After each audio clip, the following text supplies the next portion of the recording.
Last time આપણે Karl પિયર્સનની રીતે સહસંબંધ શોધતા શીખ્યું હતું. હવે કાર્લ પિયર્સનની રીતમાં જ આજે આપણે ટૂંકી રીત શીખશું.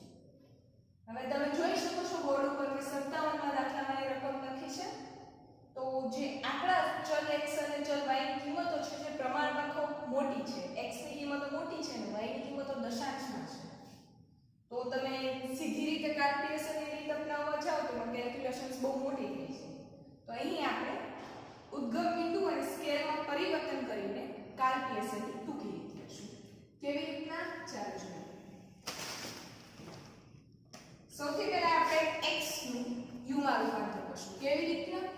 તો એનું સૂત્ર છે x - a / c. x એટલે આ ચલની કિંમત, a એટલે x ની ચલની કિંમતોમાંથી તમને ગમે એકને મધ્યક ધારવા, એને ધારક મધ્યક પણ કહેવાય, અને c એટલે વર્ગમૂળ. હવે અહીં આપણે a ની ગમે તે બે મેથડ છે ધારવાની. આમ તો ગમે તે ધારો જવાબ સેમ જ આવે, પણ કાં તો એક્ઝેક્ટ વચ્ચેની રકમ ધારવાની હોય કાં સૌથી નાની એટલે ગણવામાં ઈઝી.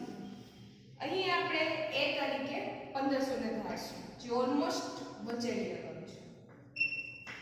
અહીં 1500 ને a ધારશું. હવે c આપણે કેટલા લેવા? તો તમે જોઈ શકો છો કે 1100 1200 1300 બધાની વચ્ચે 100 નો ડિફરન્સ છે. તેથી આપણે c લેશું 100. સૂત્ર અનુસાર આપણે ટર્મ બાય ટર્મ ચલની કિંમતમાંથી a ની કિંમત માઈનસ કરશું અને એનો 100 સાથે ભાગાકાર કરશું. 1100 માંથી તમે 1500 એટલે કે a ની કિંમત માઈનસ કરો એટલે -400 જવાબ આવે, અને -400 ને તમે 100 સાથે ભાગો એટલે તમારો જવાબ આવે -4. 1200 માંથી તમે 1500 માઈનસ કરો એટલે -300 જવાબ આવે, અને તેને તમે 100 સાથે ભાગાકાર કરો એટલે જવાબ આવે -3. 1300 માંથી 1500 માઈનસ કરશો તો જવાબ આવશે -200, અને -200 ભાગ્યા 100 કરશો એટલે તમારો જવાબ થશે -2. 1400 માંથી 1500 માઈનસ કરશો એટલે તમારો જવાબ આવશે -100, અને -100 નો 100 સાથે ભાગાકાર કરશો એટલે તમારો જવાબ આવશે -1. 1500 માંથી 1500 તમે માઈનસ કરશો એટલે જવાબ આવશે 0, અને 0 સાથે ગમે તેનો ભાગાકાર કે ગુણાકાર હંમેશા થાય 0. 1600 માંથી 1500 માઈનસ કરશો એટલે જવાબ આવશે 100, અને 100 ભાગ્યા 100 એટલે 1.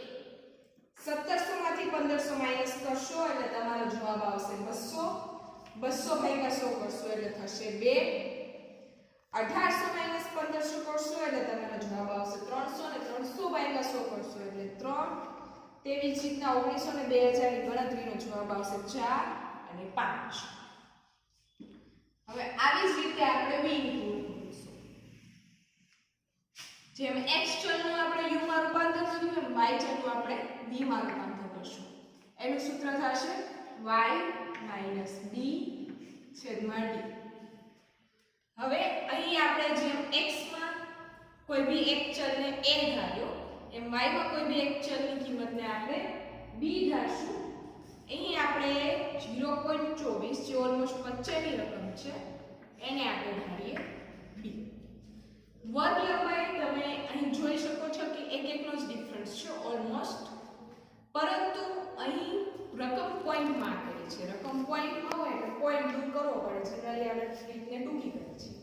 પોઈન્ટ દૂર કરવા માટે આપણે શું કરીએ તો કે એનો 100 સાથે ગુણાકાર કરીએ. અહીં આપણે બે રીતે લખી શકીએ. તમે v બરાબર 100 ગુણ્યા y માઈનસ b બી લખી શકો, અને જો આપણે d એટલે કે કિંમત નીચે મૂકવી હોય તો આપણે 100 નહીં પણ 0.01 મૂકવા પડે. આપણે આની કિંમતનો 0.01 સાથે ભાગાકાર કરશું એટલે જે બે રકમ આગળ પોઈન્ટ છે એ ઓટોમેટિકલી દૂર થઈ શકે. તમે ગુણ્યા 100 બી લખી શકો, બેનો આન્સર સેમ જ આવે. હવે શરૂઆત કરીએ તો કે 0.30 માંથી તમે 0.24 માઈનસ કરો એટલે તમારો જવાબ આવે 0.06, અને આપણે 0.01 સાથે ભાગાકાર કરીએ એટલે પોઈન્ટ દૂર થઈ જાય, તેથી તમારો જવાબ આવશે 6. 0.29 માંથી 0.24 માઈનસ થશે એટલે તમારો જવાબ આવશે 0.05. પોઈન્ટ દૂર કરશું એટલે ખાલી વધશે 5. ફરી 0.29 છે ને ફરી તમારો જવાબ 5 આવશે.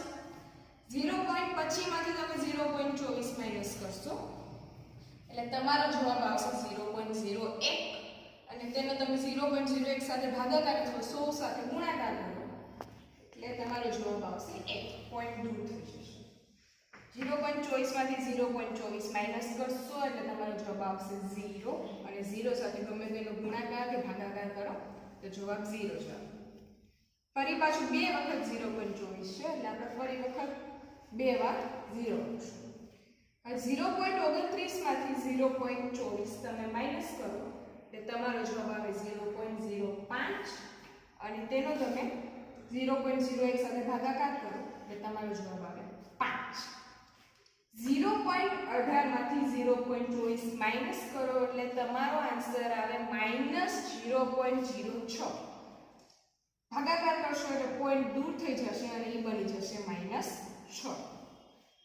0.15 માંથી તમે 0.24 માઈનસ કરો એટલે તમારો આન્સર આવે -0.09 અને પોઈન્ટ દૂર થઈ જાય એટલે બનશે -9 હવે આપણે બેના ટોટલ મારશું તમે u નો ટોટલ મારશો એટલે તમારો સિગ્મા u આવશે 5 અને સિગ્મા v આવશે -7 હવે હજી 3 કોલમ બનાવવાની રહેશે જેમાં આપણે s2 y2 અને xy ની કોલમ બનાવતા એમ અહીં આપણે u2 v2 અને u એમ ત્રણેયની રકમો ગોતવાની રહેશે